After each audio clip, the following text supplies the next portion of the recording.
एक लड़का दिल्ली की तंग गलियों से निकलता है। जेब में छुट्टे तक नहीं होते, लेकिन आंखों में होते हैं करोड़ों के सपने। जब वो मुंबई आता है तो सिर्फ एक चीज लेकर, जुनून। आज दुनिया उसे किंग ऑफ बॉलीवुड कहती है, लेकिन असली कहानी अब तक सबसे छुपी हुई है। शाहरुख खान सिर्फ एक एक्टर नहीं, बल्कि सोच समझकर कदम रखने वाला एक बिजनेस जीनियस है। उसने एक ऐसा एम्पायर खड़ा किया है जिसका साइज 6000 से भी ज्यादा है। आपको लग रहा होगा कि ये दौलत उसने फिल्मों से कमाई होगी, लेकिन रियलिटी ये है कि उसकी टोटल नेटवर्थ में फिल्मों का हिस्सा सबसे छोटा है। मैं फिल्मों के लिए बिल्कुल पैसे नहीं लेता हूँ, लेकिन मैं दूसरे काम इतने करता हूँ और उनसे कमाता हूँ और उनसे खाता हूँ। रेड चिलीज हो, KKR हो, दुबई का विला या लंदन का बंगला, शाहरुख ने हर कदम सिर्फ शोहरत के लिए नहीं, बल्कि इस तरह उठाया जैसे उसका हर डिसीजन एक बिजनेस मास्टर स्ट्रोक हो। शाहरुख की इस एक्टर की पर्सनालिटी के पीछे छुपा है एक जीनियस बिजनेस माइंड है, जो दुनिया से पूरी तरह छुपा हुआ है। और आज इस वीडियो में हम शाहरुख खान के उन छुपे हुए बिजनेसेस और इन्वेस्टमेंट्स का राज खोलने वाले हैं, जिसे आप में से ज्यादातर लोग नहीं जानते हैं,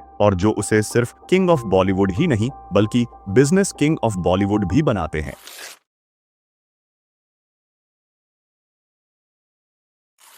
SRK दिल्ली के राजेंद्र नगर की एक मिडिल क्लास फैमिली से बिलोंग करते थे। SRK जब 15 साल के थे तो उनके सिर से पिता का साया उठ गया था, जिस वजह से उनकी फैमिली की फाइनेंशियल कंडीशन कुछ खास अच्छी नहीं रही। इसी तरह SRK ने जब 22 साल की उम्र में 1988 में हंसराज कॉलेज से ग्रेजुएशन कंप्लीट किया, तो अगले 2-3 साल तक उन्होंने छोटे मोटे सीरियल्स और टीवी शो में काम किया। क्योंकि SRK शुरू से ही एक्टिंग को लेकर पैशनेट थे, इसलिए उन्होंने मुंबई जाने का फैसला किया। ये बता, तू मुंबई क्यों जा रहा है?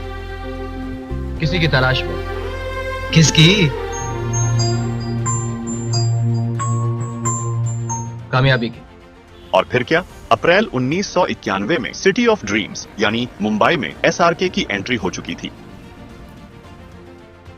चूंकि SRK पहले ही कुछ टीवी शोज और सीरियल्स में काम कर चुके थे, इसलिए उनकी एक्टिंग और हार्ड वर्क को देखते हुए उन्हें पहले ही साल कई फिल्मों के ऑफर्स आने लगे। उन्हें उसी साल दीवाना, राजू बान गाया जेंटलमैन, चमत्कार और दिल आशना हाय जैसी 4 फिल्में साइन करनी पड़ी। और अगले ही साल 1992 में जब SRK की पहली फिल्म दीवाना रिलीज हुई, तो जैसे थिएटर में आग लग गई। फिल्म सुपरहिट साबित हुई। इसी तरह 1998 तक SRK ने बाजीगर, डार, कभी हां कभी ना, करण अर्जुन और दिलवाले दुल्हनिया ले जाएंगे जैसी ढेरों हिट फिल्मों से खुद को बॉलीवुड के सबसे बड़े सितारों में शामिल कर लिया। लेकिन जहां एक तरफ शाहरुख का करियर अपने पीक पर था, वहीं दूसरी ओर अमिताभ बच्चन, जो 70 के दशक एक के बाद एक हिट दे रहे थे, उनका करियर अपने लोवेस्ट फेज में था। ये बात शाहरुख खान को बहुत जल्दी समझ आ गई थी कि फिल्म इंडस्ट्री एक बहुत जोखिम भरा करियर पाथ है। अगर आज उनका करियर पीक पर है तो डाउनफॉल आने में देर नहीं लगेगी। इसीलिए SRK का माइंडसेट और विजन बिजनेस की तरफ शिफ्ट हुआ और उन्होंने फिल्म प्रोडक्शन का बिजनेस करने का फैसला किया।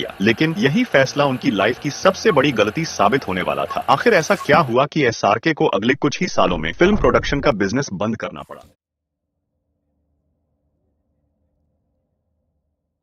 1999 में SRK ने जूही चावला और आजिज मिर्जा के साथ मिलकर एक film production company dreams unlimited की शुरुआत की। और अगले ही साल 1 जनवरी 2001 को इस कंपनी की पहली फिल्म फिर भी दिल है हिंदुस्तानी 7 करोड़ के बजट में बनाई गई। लेकिन ये फिल्म बॉक्स ऑफिस पर फ्लॉप हो गई। लेकिन फेलियर किस बिजनेस में नहीं आते, इसलिए पहली फिल्म की नाकामी को नजरअंदाज करते हुए ड्रीम्स अनलिमिटेड ने दोबारा कोशिश की। इस बार 12 करोड़ के बड़े बजट में एक नई फिल्म बनाई गई। 26 अक्टूबर 2001 को अशोका रिलीज हुई। गेस व्हाट, ये फिल्म भी फ्लॉप हो गई। लगातार 2 बड़ी फिल्मों के फ्लॉप होने से कंपनी बंद होने के कगार पर आ गई। लेकिन एक आखिरी मौका देने का फैसला हुआ। 13 जून 2003 को चलते चलते रिलीज हुई। फिल्म ने ठीक ठाक प्रदर्शन किया, लेकिन इतना नहीं कि पिछले 2 फिल्मों के लॉसेस को रिकवर किया जा सके। प्रोमोटर्स जूही चावला और अजीज मिर्जा अब और लॉस नहीं झेल सकते थे, इसलिए SRK ने 7 मई 2002 को अपनी वाइफ गौरी के साथ मिलकर इस प्रोडक्शन हाउस को एक नए नाम से रीब्रांड किया, रेड चिलीज एंटरटेनमेंट। अब इस नई कंपनी में जूही और अजीज पार्टनर नहीं थे। पूरी ओनरशिप SRK और गौरी खान के पास थी। और यही फैसला SRK की जिंदगी का सबसे बड़ा टर्निंग पॉइंट साबित होने वाला था। 2004 में रेड चिलीज एंटरटेनमेंट की पहली फिल्म मेन हूं ना 25 करोड़ के बजट में रिलीज हुई। पहली ही फिल्म सुपरहिट हो गई और 2004 की दूसरी सबसे ज्यादा कमाने वाली बॉलीवुड फिल्म बनी। एक साल बाद 2005 में पहेली आई 14 करोड़ के बजट में। इस फिल्म को भी अच्छा रिस्पॉन्स मिला, लेकिन अगला कदम शाहरुख की किस्मत ही बदलने वाला था। 2007 में रेड चिलीज की अब तक की सबसे बड़ी फिल्म ओम शांति ओम बनाई गई 40 करोड़ के बजट में 9 नवंबर 2007 को रिलीज हुई और ये फिल्म ब्लॉकबस्टर साबित हुई। 184 करोड़ के वर्ल्ड वाइड कलेक्शन के साथ ये साल की सबसे बड़ी हिट बन गई। 2005 में एसआरके ने इसके वीएफएक्स डिपार्टमेंट को अलग कंपनी बना दिया, आरसी वीएफएक्स। इसके बाद टीवी और डिजिटल के लिए आरसी इडियट बॉक्स नाम से एक और कंपनी बनाई गई। अब तक शाहरुख खान का एक्टिंग करियर भी पीक पर था और उनकी कंपनी करोड़ों का मुनाफा दे रही थी। लेकिन फिर 2008 में एसआरके ने एक ऐसे बिजनेस में करोड़ों का निवेश किया जो उन्हें बॉलीवुड का सबसे रिचेस्ट एक्टर बना देगा। दैट इज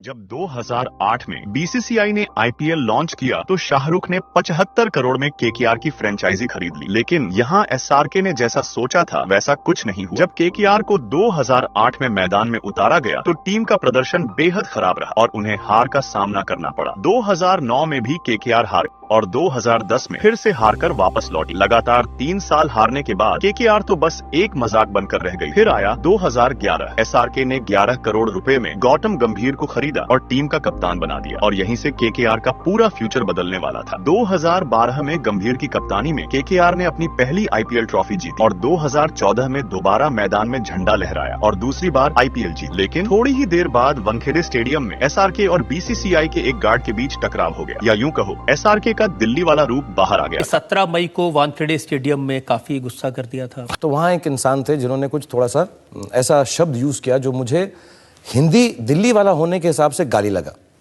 और हालांकि वो मराठी के अंदर भी थोड़ी बदतमीजी की ही बात है, थोड़ी सी मतलब रिलीजियस ऐसा कुछ गलत था वो। तो मुझे किसी ने बताया तो मैं फिर पागल हो गया और मैं उनको मारने के लिए गया।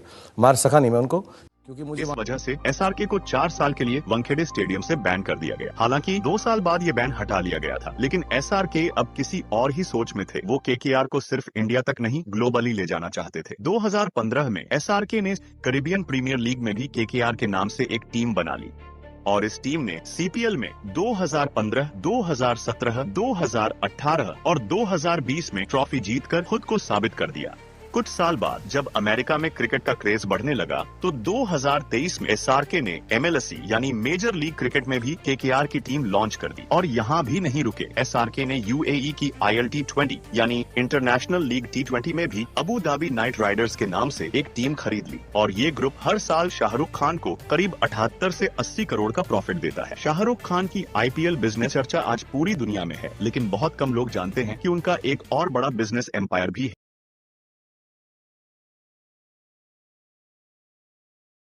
एसआरके की रियल एस्टेट की बात हो और मन्नत का जिक्र ना हो, ऐसा हो ही नहीं सकता। बात है साल 2001 की, जब एसआरके बॉलीवुड के एक जाने माने सुपरस्टार बन चुके थे। उस वक्त उनकी नेटवर्थ लगभग 250 से 300 करोड़ के आसपास थी। उसी दौरान एक बंगला जिसका नाम था विला वियना, जिसके मालिक थे नरीन दुबाश। ये बंगला शाहरुख खान को पहली ही नजर में पसंद आ गया और उन्होंने इसे 13 करोड़ में खरीद लिया। बाद में इसका नाम बदलकर रखा गया मन्नत, जो आज सिर्फ एक घर नहीं बल्कि एसआरके की पहचान बन चुका है। आज मन्नत की कीमत 200 करोड़ से भी ज्यादा बताई जाती है। लेकिन ये तो सिर्फ शुरुआत थी। 2007 में एसआरके ने पाल्म जुमेराह दुबई में भी एक आलीशान विला खरीदा। उस समय इस विला की कीमत 100 करोड़ थी और आज इसकी वैल्यू 200 से 250 करोड़ के बीच बताई जाती है। पर बात यहीं खत्म नहीं होती। 2008 में एसआरके ने दुबई की एक luxury real estate company Nakheel properties के साथ मिलकर एक बड़ा प्रोजेक्ट शुरू किया। इसमें उन्होंने करीब $200 मिलियन यानी लगभग 1500 करोड़ रुपए का इन्वेस्टमेंट किया। लेकिन उसी साल आया ग्लोबल फाइनेंशियल क्राइसिस और ये प्रोजेक्ट सिर्फ एक सपना बनकर रह गया। एसआरके ने कुछ सालों बाद इसे दोबारा रिवाइव करने की कोशिश की, लेकिन वो कोशिश भी नाकाम रही और अंत में ये प्रोजेक्ट बंद कर दिया गया। वैसे तो एसआरके ने बहुत से स्मार्ट इन्वेस्टमेंट्स किए हैं, लेकिन उनके कुछ ऐसे बिजनेसेस भी हैं जो पूरी तरह से फेल हो गए, जिनके बारे में बहुत कम लोगों को ही पता है। किड्जानिया एक एडुटेनमेंट थीम पार्क है। सिंपल शब्दों में कहा जाए, बच्चे यहाँ खेल खेल में अलग अलग करियर ऑप्शंस को एक्सप्लोर कर सकते हैं। एसआरके इस कंपनी में 26% स्टेक ओन करते हैं, जो कि इसे एक मेजर शेयर होल्डर बनाता है। इसके अलावा एसआरके ने सोशल मीडिया प्लेटफॉर्म मीरकेट में भी इन्वेस्टमेंट किया। मीरकेट 2015 में लॉन्च हुआ एक लाइव स्ट्रीमिंग प्लेटफॉर्म था जो यूजर्स को लाइव स्ट्रीम्स के जरिए ऑडियंस से कनेक्ट करने का मौका देता था। लेकिन मीरकेट को स्नैपचैट लाइव स्टोरीज और पेरिस्कोप जैसे प्लेटफॉर्म से जबरदस्त कंपटीशन मिला और इसी वजह से ये प्लेटफॉर्म ज्यादा आगे नहीं बढ़ पाया। पर शाहरुख के इन्वेस्टमेंट्स और बिजनेसेस यही खत्म नहीं होते। ऐसे कई इन्वेस्टमेंट्स हैं जिनके बारे में पब्लिकली कोई जानकारी उपलब्ध नहीं है। ठीक इसी तरह इस चैनल के वीडियो भी यही खत्म नहीं होते। नेक्स्ट संडे एक और बॉलीवुड के बड़े सुपरस्टार पर एक और इन डीप थॉट डॉक्यूमेंट्री वीडियो आने वाली है। तो अगर आपने अभी तक चैनल सब्सक्राइब नहीं किया है तो कर सकते हो।